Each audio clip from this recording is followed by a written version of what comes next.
নমস্কার সম্মানী দর্শকবৃন্দ, এসআইআরের ঝামেলা এখনও শেষ হয়নি। এর উপর গোদের উপর বিস্ফোরা হয়ে আবারও শুরু হতে চলেছে সমগ্র ভারতবর্ষ জুড়ে জনগণনার কাজ। এই জনগণনাতে আপনাদেরকে কিন্তু 33টি প্রশ্ন করা হবে। সেই প্রশ্নের সঠিক উত্তর আপনাদেরকে দিতে হবে, নইলে বিপদে আপনাদেরকেই পড়তে হবে। তাই কি প্রশ্ন করা হবে এবং সবথেকে গুরুত্বপূর্ণ কোন প্রশ্নের কি উত্তর দেওয়া চলবে, কি উত্তর দেওয়া চলবে না, কোন ভুলগুলো করা চলবে না, সমস্ত কিছু আমরা আজকের ভিডিওতে আলোচনা করব। তো অবশ্যই ভিডিওটি আপনাদের উপকার আসবে, শেষ পর্যন্ত ভিডিওটি দেখতে থাকুন। আর চ্যানেলে নতুন হলে এই ধরনের খবরের আপডেট পেতে চ্যানেলটিকে সাবস্ক্রাইব করে রাখবেন। ফেসবুক থেকে যারা ভিডিওটিকে দেখছেন অবশ্যই কিন্তু পেজটি ফলো করে রাখতে ভুলবেন না। ইতিমধ্যেই কিন্তু গ্যাজেট নোটিফিকেশন প্রকাশ হয়েছে। আসন্ন যে চলতি বছর এর এপ্রিল মাস থেকেই কিন্তু জনগণনার প্রথম পর্যায়ের কাজ শুরু হবে। 2 ধাপে হবে জনগণনা। প্রথমে বাড়ি বাড়ি গিয়ে বাড়ির সমস্ত তথ্য নেওয়া হবে, হ্যাঁ। তারপরে দ্বিতীয় ধাপে হবে জনগণনার কাজ। জনগণনা মানে জনসংখ্যা গণনার কাজ দ্বিতীয় পর্যায়ে হবে। প্রথম পর্যায়ে বাড়ির তথ্য নেওয়া হবে, দ্বিতীয় পর্যায়ে বাড়ি বাড়ি আবারও গিয়ে জনসংখ্যা, কার বাড়িতে কতজন রয়েছে সমস্ত কিছু তখন আবার দ্বিতীয় ধাপে হবে। প্রথম ধাপ শুরু হচ্ছে এপ্রিল মাস থেকে, 1 এপ্রিল থেকে শুরু হচ্ছে। তো আপনাদেরকে যে 33টি প্রশ্ন করা হবে তার কি উত্তর আপনাদেরকে দিতে হবে, কি প্রশ্ন করা হবে সেগুলো আপনাদেরকে আমি বাংলাতে বুঝিয়ে দিচ্ছি। গ্যাজেট নোটিফিকেশনে ইংরাজিতে দেওয়া রয়েছে, তো আমি আপনাদেরকে সহজভাবে বাংলাতে বলে দিচ্ছি। তো অবশ্যই মনোযোগ সহকারে শুনবেন, বেশি বেশি করে ভিডিওটা শেয়ার করে দেবেন। দেখুন, জনগণনা যে সকল সরকারি আধিকারিকরা আপনাদের বাড়িতে আসবে প্রথম পর্যায়ে, তো কি প্রশ্ন করবে তার প্রথম প্রশ্নটা হবে, মানে তাদেরকে প্রশ্ন রেডি করাই রয়েছে, সেখানে তাদেরকে ঠিক চিহ্ন দিতে হবে বা মানে আপনি কি উত্তরটা দিচ্ছেন সেগুলো তাদেরকে এন্ট্রি করতে হবে। তো প্রথম প্রশ্ন যেটা করা হবে যে আপনার বাড়ির নম্বর কি। তো এই বাড়ির নাম্বারটা আপনাদেরকে আগে থেকেই বের করে রাখতে হবে। তো এই বাড়ির নাম্বার আপনারা খুব সহজেই বের করে নিতে পারবেন নিজেদের হাতে থাকা মোবাইল থেকে। আমরা এই নিয়ে কিন্তু আলাদা একটা ভিডিও দিয়ে দেবো কীভাবে বাড়ির নাম্বার বের করতে হয়। তাই অবশ্যই কিন্তু আমাদের পেজটাকে ফলো করে রাখবেন আর ইউটিউব চ্যানেলটাকে সাবস্ক্রাইব করে রাখবেন। আমরা খুব শিগগিরই এই নিয়ে ভিডিও দিয়ে দেবো। তারপর 2 নম্বরে বলেছে সেন্সাস হাউস বা সেন্সাস হাউস নম্বর কত। তো এই সেন্সাস হাউস নম্বর কত এটাও আপনাদেরকে আগে থেকেই বের করে রাখতে হবে। তো এই নাম্বারগুলো কিভাবে বের করতে হয় আমরা সেই নিয়ে আলাদা একটা ভিডিও দেবো। এই ভিডিওতে দেখাতে গেলে ভিডিওটা বড় হয়ে যাবে। তারপর 3 নম্বরে বলেছে বাড়ির মেঝে কী দিয়ে তৈরি। এবার এইটা আপনাকে যখন জিজ্ঞাসা করবে, এবার আপনার কাছে অনেকগুলো অপশন থাকবে যে পাকার না সেটা হচ্ছে মাটির না অন্যান্য। তো আপনার মেঝেটা যেই দিয়ে তৈরি, যদি সিমেন্টের হয়ে থাকে তাহলে আপনি পাকা উত্তরটা দেবেন, আর যদি মাটির মেঝে হয়ে থাকে তাহলে আপনি কাঁচা উত্তরটা দেবেন। তারপর 4 নম্বরে বাড়ির দেওয়াল কি দিয়ে তৈরি। এটাতেও অনেকগুলো অপশান থাকবে, পাকার দেওয়াল না মাটির দেওয়াল না টিনের দেওয়াল না আরও অন্যান্য যে সামগ্রী হয় অ্যাডভেস্টার বা অন্যান্য যে সামগ্রী, সেই অন্যান্য সামগ্রী দিয়ে দেওয়াল নির্মাণ। তো আপনি আপনার মতন উত্তরটা দেবেন। তারপর 5 নম্বরে প্রশ্ন করা হবে বাড়ির ছাদ কী দিয়ে তৈরি। এর মধ্যেও অনেকগুলো অপশান থাকবে, সিমেন্ট মানে পাকা না মাটির না অ্যাডভেস্টার না টিন, হ্যাঁ, যেটা দিয়ে আপনার তৈরি সেই উত্তরটা আপনি দিবেন। তারপর বলেছে আপনার বাড়ি কি কাজে ব্যবহার করা হয়। দেখুন এর মধ্যে উত্তর কি মানে অপশান থাকবে, না থাকার জন্য ব্যবহার করা হয়, না দোকানের জন্য ব্যবহার করা হয়, না কাউকে আপনি ভাড়া দিয়েছেন বা অন্য কোনো কাজে ব্যবহার করা হয়।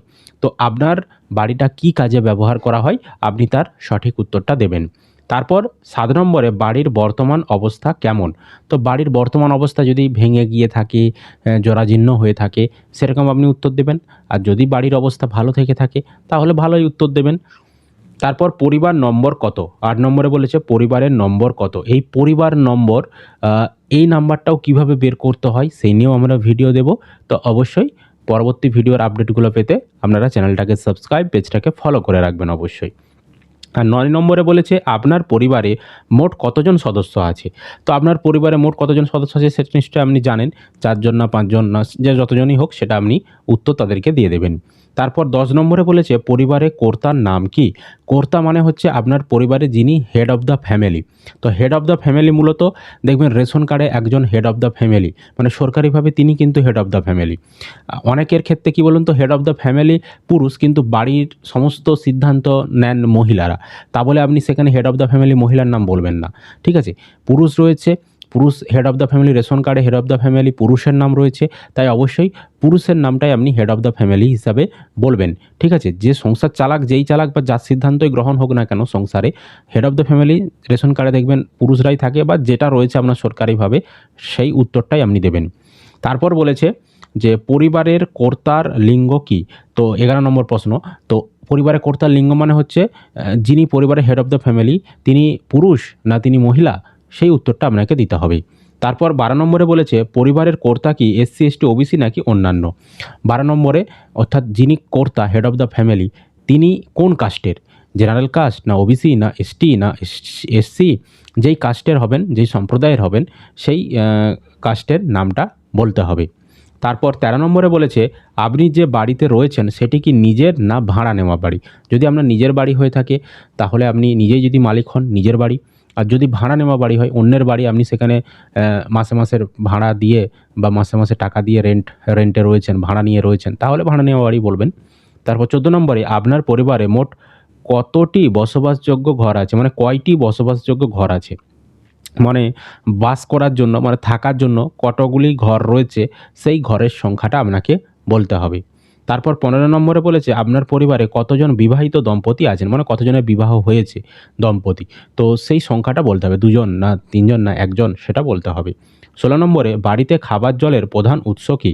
এর মানে হচ্ছে আপনি যে জলটা পান করেন সেই জলটা কোথা থেকে আসে, মানে সাবমার্সিবলের মাধ্যমে, না নদীর জল ব্যবহার করেন, না পুকুরের জল ব্যবহার করেন, না বৃষ্টির জল আপনি ব্যবহার করেন, সে যেটা আপনি পান করার জন্য ব্যবহার করেন সেই উৎসটা কী সেটা বলতে হবে।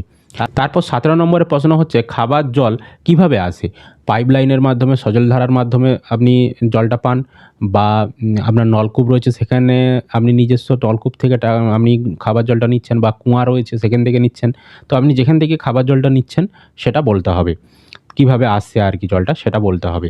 18 নম্বরে বলেছে আপনার বাড়িতে ইলেকট্রিসিটি বা বিদ্যুৎ আছে কি না। যদি বিদ্যুৎ থাকে হ্যাঁ উত্তর দেবেন, যদি বিদ্যুৎ না থাকে না উত্তর দেবেন। আর 19 নম্বরে বলেছে আপনার বাড়িতে শৌচাগার আছে কি না, মানে টয়লেট রয়েছে কি না। যদি থাকে হ্যাঁ উত্তর দেবেন, আর যদি না থাকে না উত্তর দেবেন। তারপর 20 নম্বরে থাকলে শৌচাগারটি কী ধরনের।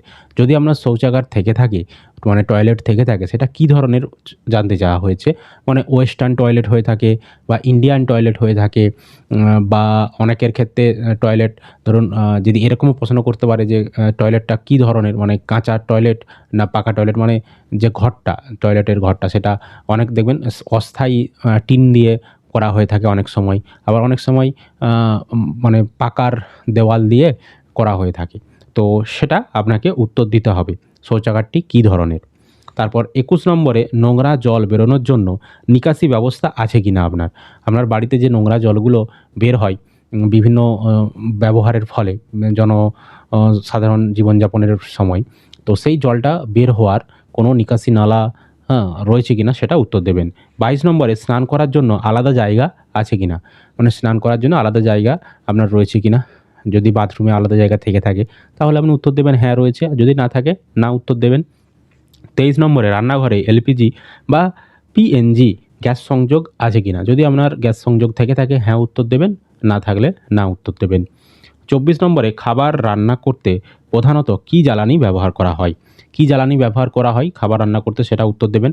তো জ্বালানি হিসাবে আপনি যদি কাঠকয়লা ব্যবহার করে থাকেন, বা কাঠ ব্যবহার করে থাকেন, বা পাতা ব্যবহার করে থাকেন, সেরকম আপনি উত্তর দেবেন। আর যদি খাবার রান্না করার জন্য আপনি যদি শুধুমাত্র গ্যাসই ব্যবহার করে থাকেন তাহলে আপনি গ্যাস উত্তর দেবেন, এলপিজি। 25 নম্বরে আপনার বাড়িতে রেডিও বা ট্রানজিস্টর আছে কিনা। যদি থাকে হ্যাঁ, নইলে না উত্তর দেবেন। ঘরে টিভি আছে কিনা, হ্যাঁ না না উত্তর দেবেন। ইন্টারনেট ব্যবহারের সুবিধা আছে কিনা। যদি ইন্টারনেট ব্যবহারের সুবিধা থাকে হ্যাঁ উত্তর দেবেন, নইলে না উত্তর দেবেন। বাড়িতে ল্যাপটপ বা কম্পিউটার আছে কিনা। যদি থাকে হ্যাঁ বলবেন, নইলে না বলবেন। তারপর ফোন, মোবাইল বা স্মার্টফোন আছে কিনা, থাকলে হ্যাঁ বলবেন, নইলে না বলবেন। 30 নম্বরে চলাচলের জন্য সাইকেল, স্কুটার, মোটরসাইকেল বা মোপেড আছে কিনা। যদি আপনার বাড়িতে থেকে থাকে তাহলে আপনি বলবেন হ্যাঁ, নইলে না বলবেন।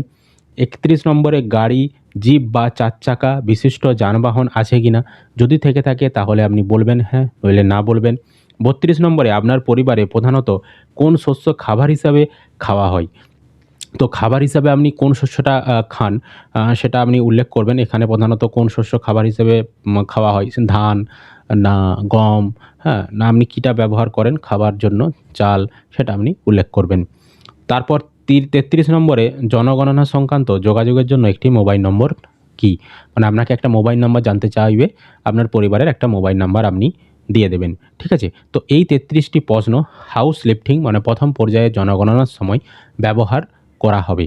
পরবর্তী সময়ে ২য় পর্যায়ে জনগণনা যখন হবে, মানে আবারও ২য় পর্যায়ে আপনাদের বাড়িতে তখন জনসংখ্যা গণনার জন্য আবারও আসবে, তখন আবার আলাদা প্রশ্ন করবে। এটা ১ম পর্যায়ের প্রশ্ন প্রকাশ করেছে, আবার ২য় পর্যায়ের প্রশ্ন আবার প্রকাশ করবে। তো এই ছিল আপডেট। তো আশা করি আপনারা ভিডিওটি বুঝতে পেরেছেন। যদি ভিডিও ভালো লেগে থাকে অবশ্যই কিন্তু লাইক করবেন, বন্ধুদেরকে ভিডিওটা বেশি বেশি করে শেয়ার করে সকলকে খবরটি জানতে সাহায্য করবেন। আর চ্যানেলে নতুন হলে এই ধরনের খবরের আপডেট পেতে চ্যানেলটিকে সাবস্ক্রাইব করে রাখবেন। ফেসবুক থেকে যারা ভিডিওটি দেখছেন অবশ্যই পেজটি ফলো করে রাখতে ভুলবেন না।